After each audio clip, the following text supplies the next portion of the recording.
I manage security at the Vatican museums, watching 30,000 people flow through daily. Last Tuesday, an American woman in her 50s stood 5 inches from a Caravaggio, phone extended for a selfie. When I approached, she informed me the no-flash rule didn't apply because she'd paid extra for the VIP tour. I explained every visitor follows the same rules. She stepped closer to the painting and said her tour guide back home told her Italian museums let Americans do whatever they want since we basically fund this place. Her logic was bulletproof. She'd spent $200 on the tour, therefore conservation laws bent around her wallet. I radioed for backup while she lectured me about tourism economics. She left 20 minutes later, escorted by 3 colleagues, still insisting the museum owed her special treatment because TripAdvisor said so. My cousin drives taxis in Bangkok and last month picked up an American couple from the airport. The husband asked why Thailand drives on the left when the correct side is obviously the right, like in America. My cousin explained Britain colonized Thailand's neighbors, influencing regional standards, but Thailand was never colonized. We kept our independence and chose left-side driving. The man shook his head and said that's impossible because America invented cars, so we invented which side to drive on. His wife pulled up something on her phone showing Henry Ford's assembly line and insisted every country copied America's system. When my cousin mentioned Japan, India, Australia, and dozens of other countries drive on the left, the husband said those countries probably did it wrong on purpose to be difficult. I teach at a gymnasium in Vienna, and during orientation week an American exchange student interrupted my explanation of Austria's school grading system. She announced she researched everything the night before. Austrian schools use letter grades A through F, identical to America. I handed her the grading chart showing our 1 to 5 numeric system, where 1 means excellent and 5 means failing. She studied it for 10 seconds, then said I must have printed the chart upside down because lower numbers always mean worse performance. It's basic logic. When I explained different countries develop different systems, she suggested we switch to American grades to avoid confusion. Her reasoning? If everyone adopted American standards, international education would be so much easier. I work reception at a ryokan in Kyoto, greeting guests as they arrive. An American man in his 30s walked in wearing shoes, tracking mud across the tatami. I gestured toward the genkan, explaining guests remove shoes before entering the main building.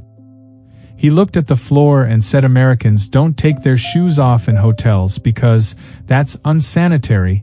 Hotel floors have germs from hundreds of people. I explained tatami is different from hotel carpet and much cleaner when everyone removes shoes.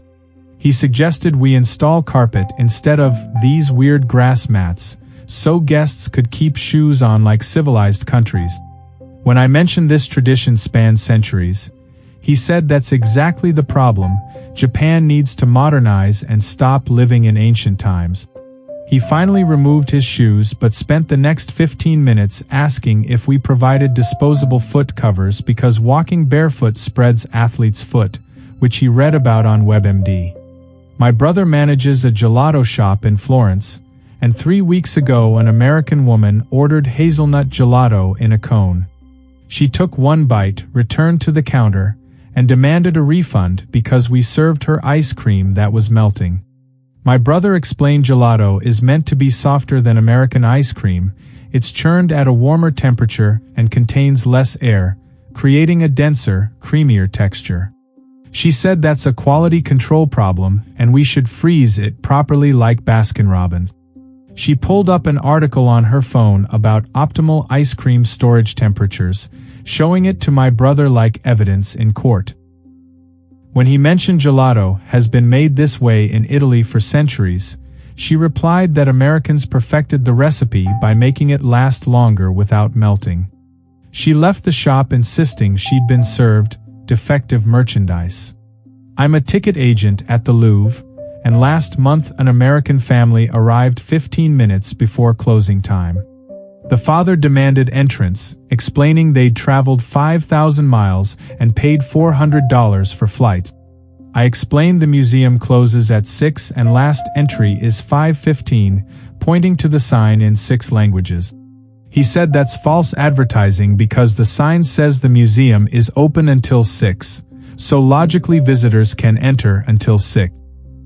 He suggested I didn't understand basic English. Open until 6 means welcome until 6. His teenage daughter showed me their guidebook, which mentioned the museum closes at 6 but didn't specify last entry time. The father said guidebooks are official documents, more reliable than signs museum staff hang randomly. When I offered tickets for tomorrow morning, he said Americans work on schedules tighter than Europeans understand. They had a croissant baking class at 9.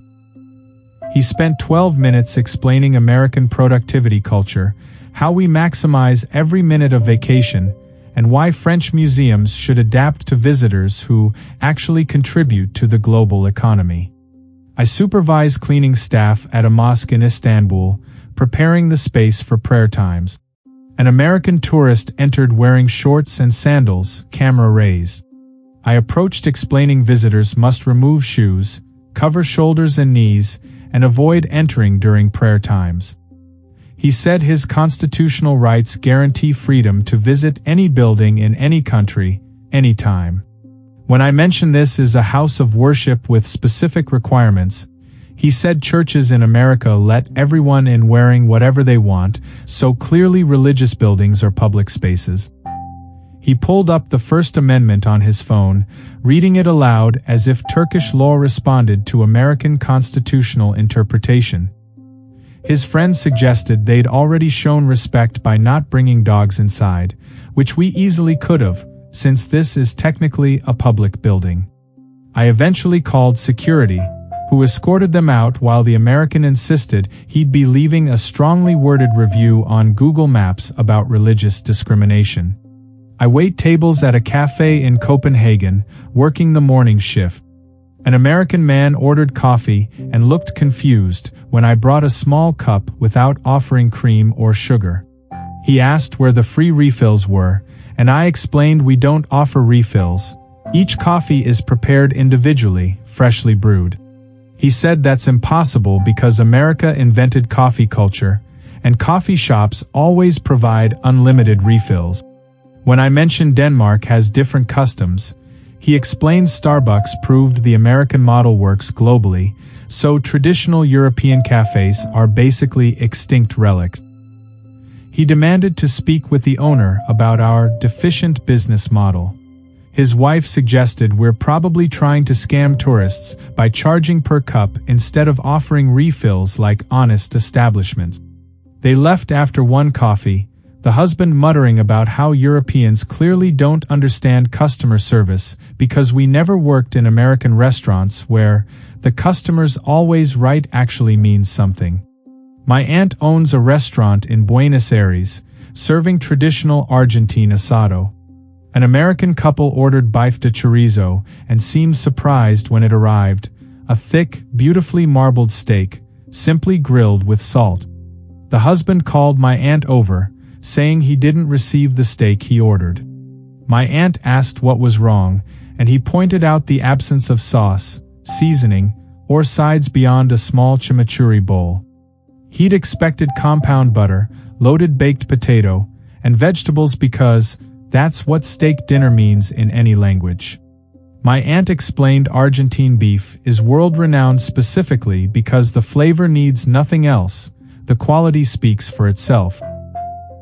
He suggested that's just marketing for lazy cooking and Argentines would serve better food if they learned proper steakhouse techniques from American chef. His wife pulled up Peter Luger's menu on her phone, showing the sides list, explaining this is the correct way to serve steak. They left a 2-star review saying the restaurant forgot to finish cooking the meal. I'm a barista in Melbourne, and yesterday an American woman ordered a latte. I made it properly, a double shot with steamed milk and minimal foam. She took one sip, returned to the counter, and said I'd forgotten to fill the cup. I explained this is a standard 8-ounce latte, coffee and milk, no extra volume. She said lattes in America come in 20-ounce cups because that's the actual serving size for coffee drink. When I mentioned Australian coffee culture emphasizes quality over quantity, with smaller, stronger drinks, she said that's false economy, charging the same price for less product. She insisted I didn't understand the coffee business because American chains like Starbucks dominated the global market by giving customers proper portions. She pulled up a conversion chart showing American ounces versus Australian ounces, suggesting maybe our measurement system was broken. I offered to make her a second latte, and she said that proves her point. I should have filled the cup correctly the first time instead of making customers pay twice for a normal-sized coffee. I work at a market stall in Marrakesh, selling spices and explaining their uses to curious tourists. An American man approached, picked up a bag of saffron, and asked why it costs 50 euros. I explained saffron is hand-harvested from crocus flowers, requiring 150 flowers to produce 1 gram, making it the world's most expensive spice by weight. He said that's a scam because he buys saffron at Walmart for $5, proving Moroccan vendors inflate prices for tourists. When I explained cheap saffron is usually safflower or turmeric, which look similar but taste completely different, he said ingredients are ingredients. If it's yellow and comes in a jar, it's saffron. He suggested I didn't understand supply and demand economics, which Americans invented, and tried to negotiate down to 10 euros because that's fair market value. His wife took photos of my prices to post online as evidence of tourist traps, explaining travel bloggers expose these scams. They left empty-handed, the husband saying real saffron grows in New Jersey anyway. I work customs at Singapore Changi Airport, processing arriving passengers. An American woman approached my desk, handed me her passport, and asked why Singapore requires visas when we're part of Asia, which is visa-free for Americans. I explained Singapore is an independent nation with its own visa policies.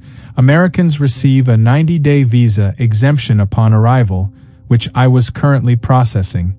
She said that's not a real visa because she didn't apply at an embassy, so technically Singapore has open borders for Americans. When I stamped her passport with the entry authorization, she asked why I'm marking up her passport when she specifically said she doesn't want visa stamps because they take up pages. I explained entry stamps are mandatory for immigration records in every country. She suggested Singapore should modernize and use digital systems instead of vandalizing people's official documents with ink. She left the desk muttering that American airports would never treat visitors this rudely by actually enforcing immigration procedures. I'm a tour guide in Reykjavik, leading groups around Iceland's natural wonders. Last week an American couple joined the Golden Circle tour, and when we reached Ingvellir National Park, the husband asked why Icelanders spell everything wrong. I explained Icelandic evolved separately from English, preserving Old Norse elements, so our alphabet includes letters like and that English lost centuries ago. He said that's inefficient because English is the global language, so Iceland should switch to normal spelling so tourists can read signs. His wife suggested we're being deliberately difficult by using made-up letters that don't exist. When I mentioned Iceland's language is over 1,000 years old, predating English standardization, he said that's impossible because America invented the modern alphabet when we standardized spelling in the 1700s. He pulled up Noah Webster's biography, explaining how Americans fixed English spelling mistakes, so naturally every language should follow American conventions. They spent the rest of the tour asking why Icelanders don't just speak normal, and suggesting we'd attract more tourists if we adopted English as our primary language. I manage a train station in Zurich, helping passengers navigate Switzerland's railway system. An American man approached the ticket counter demanding to know why Swiss trains charge money when European rail passes are supposed to be free. I explained the Swiss travel pass costs money and covers transportation within Switzerland, but visitors must purchase it. No country offers completely free rail travel to tourists. He insisted his friend visited Europe last year and rode trains everywhere for free using a Eurail pass, so clearly I didn't understand my own country's policies. When I showed him the pricing chart for various rail passes, he said that's false advertising because travel bloggers always say European trains are free. He suggested Switzerland is scamming tourists by charging for trains when the European Union guarantees free movement. I explained Switzerland isn't in the EU, and even EU countries charge for train tickets. He said that's a technicality. Switzerland is surrounded by EU countries, so geographically we're in Europe, which means EU rules apply. He left insisting he'd file a complaint with the European Commission about Switzerland's illegal train fees. I work the ticket booth at the Acropolis in Athens, and 2 days ago an American family arrived wanting entrance. The father asked why admission costs €20 when Greece is bankrupt and should be offering free museum access to stimulate the economy. I explained the entrance fee helps fund preservation and maintenance of the archaeological site. He said that's backward economics because America-proved museums should be free to attract maximum visitors who spend money in gift shop. When I mentioned the Parthenon requires constant conservation work funded partially by ticket sales, he suggested Greece should do what America does, get corporate sponsors to pay for everything. His wife said they'd visited the Lincoln Memorial for free, so clearly Greece doesn't understand how to run historical sites properly. She pulled up articles about Greece's debt crisis, waving her phone as proof that our admission fees are driving away tourists. The father suggested we should learn basic business from Americans who actually know how to run a profitable tourism industry. They paid the €20 but spent 5 minutes explaining how Greece would solve its financial problems by adopting American museum policies. I'm a traffic officer in Dublin, and yesterday I stopped an American driver going 90 kilometers per hour in a 50 zone. He rolled down his window and said he was only doing 55 miles per hour, which is normal highway speed in America. When I explained Ireland uses kilometers and he was significantly speeding, he said that's a measurement problem, not a speed problem. If Ireland used normal units like miles, he'd have been going the speed limit. He suggested we switch to imperial measurements so visiting Americans don't get confused and accidentally break laws they didn't know existed. His passenger pulled up a conversion app showing that 90 kilometers equals 56 miles, which proves he was barely speeding.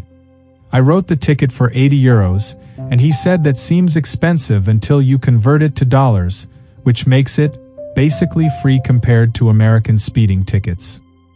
He drove away insisting he'd done nothing wrong since Irish speed limits are mathematically confusing and therefore unenforceable against American visitors who think in miles. I work security at the Hermitage Museum in St. Petersburg, monitoring the galleries during peak tourist season. Last Thursday, an American woman in her 40s entered the Raphael room carrying a large coffee cup from a chain cafe down the street. I approached immediately, explaining no food or beverages are permitted inside the museum due to preservation concerns. Even sealed containers pose risks to artwork worth millions. She looked at me like I'd suggested something absurd and said the cup has a lid, which means it's spill-proof, therefore the rule doesn't apply to her. I explained the rule has no exceptions, all drinks must be stored in lockers or consumed outside. She took a long sip while maintaining eye contact and said American museums allow drinks because they trust visitors to be responsible adults. When I radioed for backup, she launched into a lecture about how Russian museums operate on Cold War-era paranoia, assuming everyone's a threat instead of treating paying customers with respect. She insisted she'd visited the Smithsonian, the Met, and the Getty with coffee, so clearly world-class museums permit beverages. I explained those museums also prohibit drinks in gallery spaces, and she said I was lying because she specifically remembered drinking iced lattes while viewing Impressionist paintings in New York. Her husband appeared from the next gallery, saw the situation, and asked why Russian security guards harass Americans for literally doing nothing wrong. He suggested the drink rule was probably mistranslated from Russian and I'd misunderstood the actual policy. She finally agreed to throw the cup away but spent 10 minutes at the trash bin explaining that American museums lead the world in customer service because they don't treat visitors like criminals for bringing a simple beverage. As she walked away, I watched her pull out a granola bar from her purse and start eating it in front of a Rembrandt. I'm a park ranger at Plitvice Lakes National Park in Croatia, managing the wooden walkways that wind through the waterfalls and lake. During summer season last month, an American family arrived and the father immediately walked off the designated path to get closer to the water for photos. I called out that visitors must stay on the marked trails. Walking on the travertine formations damages ecosystems that took thousands of years to develop. He waved me off and said he's been hiking in American national parks for 20 years, so he knows proper trail etiquette better than rangers who probably just started this job. When I explained the travertine is actively forming and human foot traffic destroys the delicate calcification process, he said that sounds made up because rocks don't grow, everyone knows that's basic geology. His wife joined him off trail, saying they'd paid the entrance fee, which grants them access to the entire park, not just the tiny wooden sidewalk. I explained the walkways exist specifically to protect the formations while allowing visitors to experience the park. He suggested Croatia should build more walkways if they're so concerned, instead of restricting where people can walk in what's basically just a big puddle with some trees. When I mentioned the park is a UNESCO World Heritage Site with strict protection standards, he said UNESCO is a European organization that doesn't apply to Americans because we're not bound by international regulations we didn't personally vote for. His teenage son had climbed onto a waterfall by this point, posing for Instagram photos while his father lectured me about how American national parks manage millions of visitors annually without acting like nature police. I eventually called headquarters for additional rangers.